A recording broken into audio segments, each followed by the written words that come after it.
আল্লাহ রাসূল সাল্লাল্লাহু আলাইহি ওয়াসাল্লাম এই জিলহজ মাসের প্রথম দশককে বরকতপূর্ণ বলে ঘোষণা করে দিয়েছেন।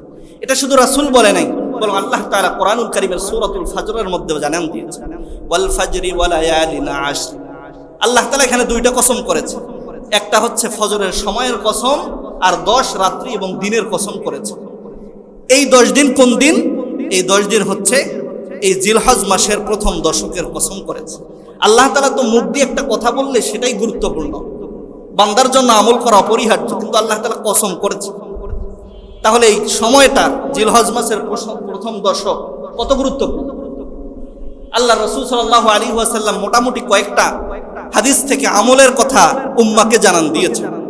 জিলহজ মাসের প্রথম নাম্বার আমল হচ্ছে যখন আকাশের মধ্যে চাঁদ উদিত হবে তখন থেকে নিয়ে তাকবীর বেশি বেশি পাঠ করা, সুবহানাল্লাহ, আলহামদুলিল্লাহ, লা ইলাহা ইল্লাল্লাহু আল্লাহু আকবার।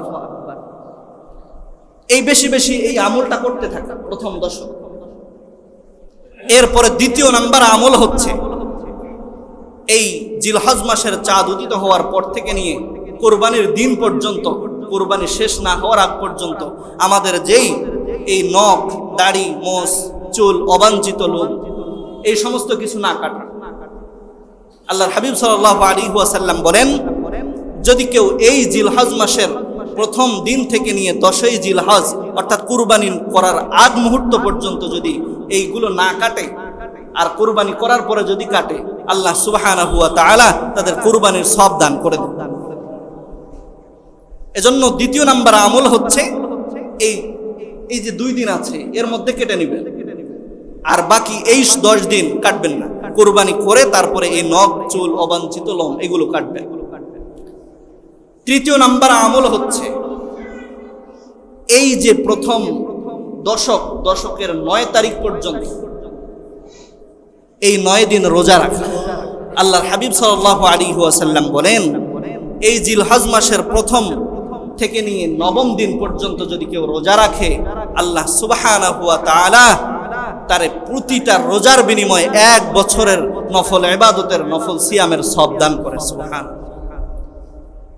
তৃতীয় নাম্বার আমল হচ্ছে এই রোজাগুলো রাখা। চতুর্থ নাম্বার আমল হচ্ছে বিশেষ করে ইয়াউমুল আরাফা, আরাফার দিনের রোজা রাখা। আল্লাহর হাবিব সাল্লাল্লাহু আলাইহি ওয়াসাল্লাম বলেন, অর্থাৎ কুরবানির দিনের আগের দিন, যেই দিন আরাফার দিন, এই দিনে রোজা রাখা।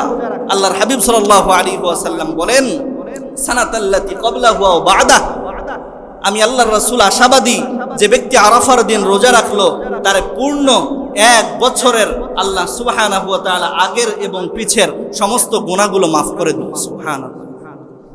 তাহলে এই রোজাটা রাখা।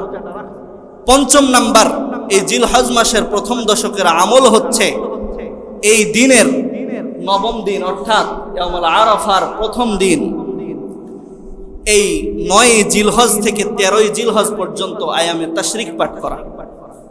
9 জিলহজ ফজরের নামাজের পর থেকে নিয়ে 13 জিলহজ আসরের নামাজ পর্যন্ত প্রতি ফরজ নামাজের পরে একবার আল্লাহু আকবার, আল্লাহু আকবার, লা ইলাহা ইল্লাল্লাহু, আল্লাহু আকবার, আল্লাহু আকবার, ওয়ালিল্লাহিল হামদ, এই আমলটা করা।